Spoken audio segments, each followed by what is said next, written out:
Assalamualaikum warahmatullahi wabarakatuh.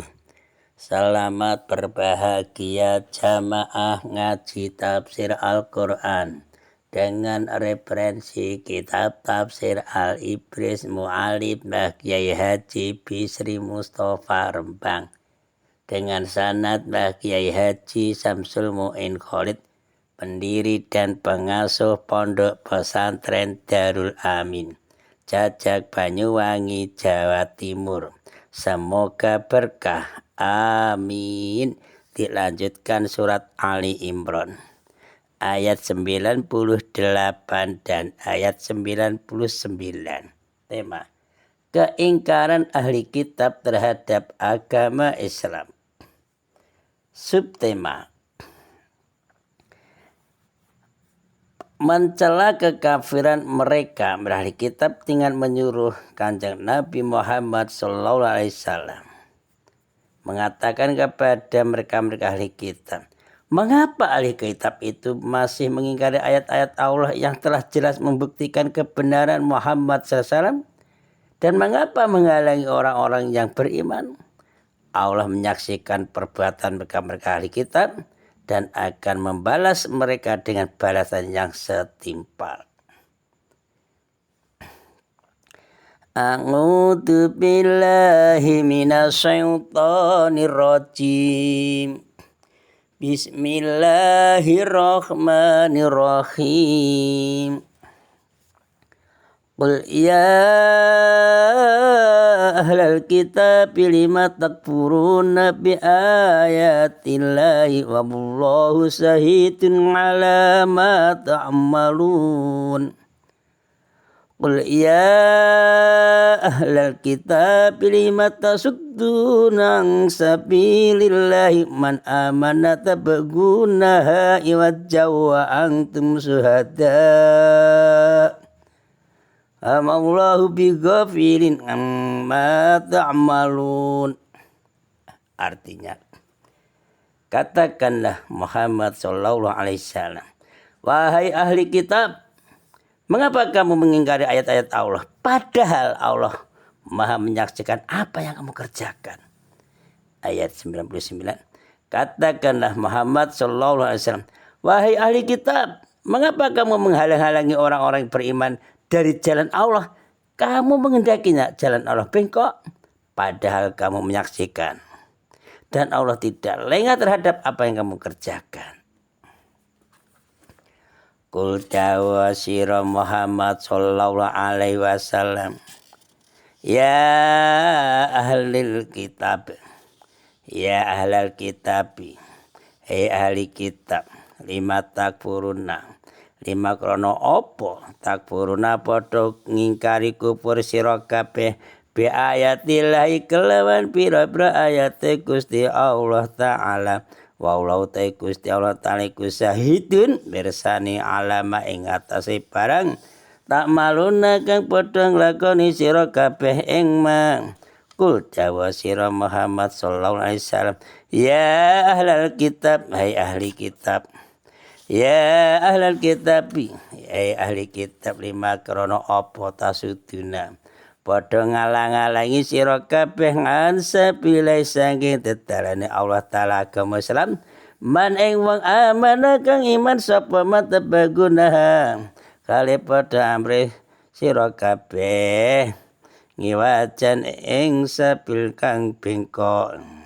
Wa antum kali utai sira kabeh kusahada padha nekseni sira kabeh wa malan ora ana sapa Gusti Allah taala iku bighafilin lali lengah ngamasangi barang tak maluna kang padha nglakoni sira kabeh ing mak.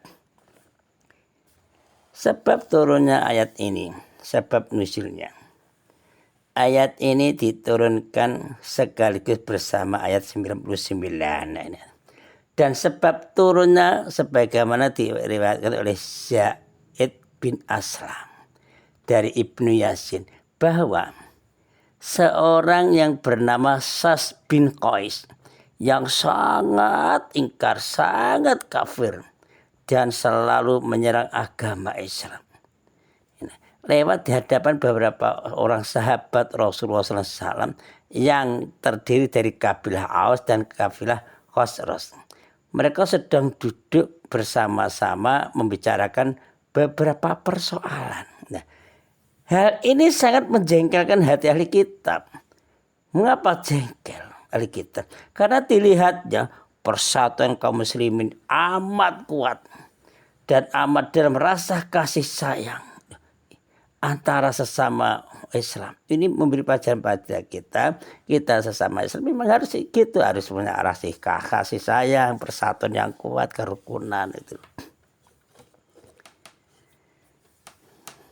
Meskipun dahulunya kaum Aus dan Khosraj mereka itu bermusuhan pada masa jahiliyah.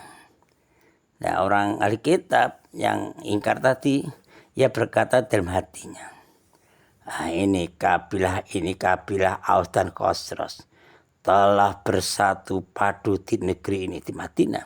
Demi Allah, kami tidak akan tentram selama mereka kaum muslimin mempunyai persatuan yang kukuh. Orangnya hatinya penyakit seperti itu. Lalu ia orang ahli kitab yang jahat hati,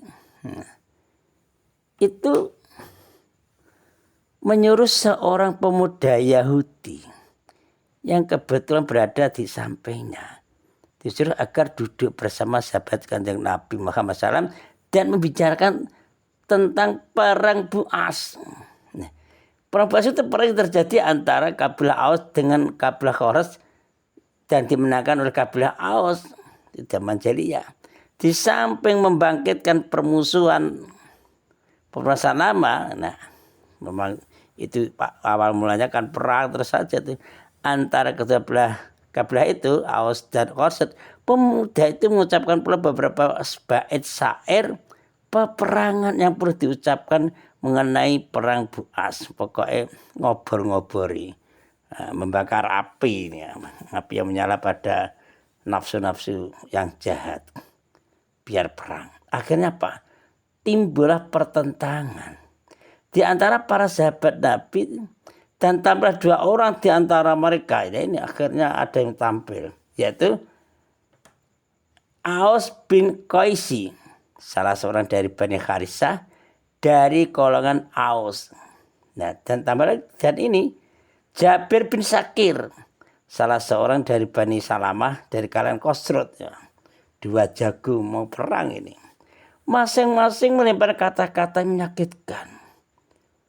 menyakitkan, membuat kemarahan. Sehingga apa? Salah seorang dari mereka mengatakan, kalau kamu mau menantang ini, marilah kita hidupkan kembali perang di antara kita. Oke. Akhirnya apa? Terjadi memuncaklah kemarahan mereka. Dan masing-masing golongan meneriakkan bersama-sama, marilah bersiap untuk memanggul senjata. Dan berjanji akan bertemu di suatu tempat yang bernama Az-Zahirah di luar kota Madinah. Sebagai perang Baratayuda, Kurawa dan pendakwa ini. Maka berkumpullah kaum Khosraj. Demikian pula kaum Aus bersiap-siap untuk bertempur. Sebagaimana mereka lakukan pada masa jahiliyah dulu, sering bertempur. Itu ratusan tahun itu. Peristiwa ini segera disampaikan kepada Rasulullah SAW dan Kanjeng Nabi Muhammad SAW segera pergi ke tempat mereka berkumpul bersama muhajirin dan mengucapkan kata-kata sebagai berikut. Itu Kanjeng Nabi memberi saran, memberi motivasi. Hai kaum muslimin, kenapa kamu mengucap kata-kata di antara sesamamu seperti ucapan-ucapan pada masa jahiliyah? Padahal aku Muhammad SAW berada di tengah-tengah kamu. Kamu kan sudah mendapat petunjuk dari Allah untuk menurut agama Islam. Dan Allah Subhanahu wa Ta'ala telah memuliakan kamu dengan agama Islam ini. Dan Allah memutuskan hubunganmu dengan masa jahiliyah dan telah membebaskan kamu dari kekafiran. Dan Allah telah mempersatukan hati kamu dengan rasa kasih sayang. Apakah kamu ingin menjadi kafir kembali? Ini pembelajaran bagi kita. Mudah-mudahan sampai akhirat Islam imannya kuat, sampai akhirat husnul khotimah. Mendengar ucapan Kanjeng Nabi Muhammad SAW, akhirnya apa? Sadarlah kaum Khosraj dan kaum Aus bahwa mereka terperdaya oleh bisikan setan dan masuk ke dalam perangkap tipu daya musuh-musuh Islam seluruh Yahudi. Loh, ini berlanjut loh sampai hari kiamat menentang Islam itu. Lalu mereka kaum Khosraj dan Aus itu melemparkan senjata, diturunkan dan melepaskan dan menangis terseduh-seduh, maafkan aku, ya aku juga minta maaf, saling memaafkan. Kaum Aus dan kaum Khosraj itu berpeluk-pelukan dan mereka bubar kembali ke tempat masing-masing. Maafin ya. Karena apa? Patuh dan taat kepada perintah Rasulullah SAW. Akhirnya padamlah api kemarahan yang dibangkit-bangkitkan oleh Sas bin Qais itu. Musuh Islam itu. Musuh dalam selimut juga. Maka turunlah ayat ini dan ayat berikutnya sebagai celaan atas tingkah laku orang-orang kafir. Khusus mengenai Aus bin Qais bersama beberapa orang dari kalangan kabilah Aus dan Jabir bin Syakir bersama beberapa orang dari kabilah Khosraj yang ikut dalam peristiwa persengketaan tersebut, turun pula ayat 100 di surat ini. Keterangan ayat 98. Dengan ayat ini para ahli kitab yang tetap tidak membenarkan kenabian Muhammad SAW dicela, padahal bukti-bukti atas kenabian Kanjeng Nabi Muhammad itu sudah cukup banyak dan cukup jelas. Masih ingkar. Dengan keingkaran dan kekafiran itu, mereka ahli kitab Yahudi selalu berusaha memecah belah kaum muslimin dan melemahkan posisi mereka. Ini generasinya terus ada aja. Ayat 99. Ahli kitab menginginkan agar agama Allah, agama Islam menyimpang dari tujuan yang benar.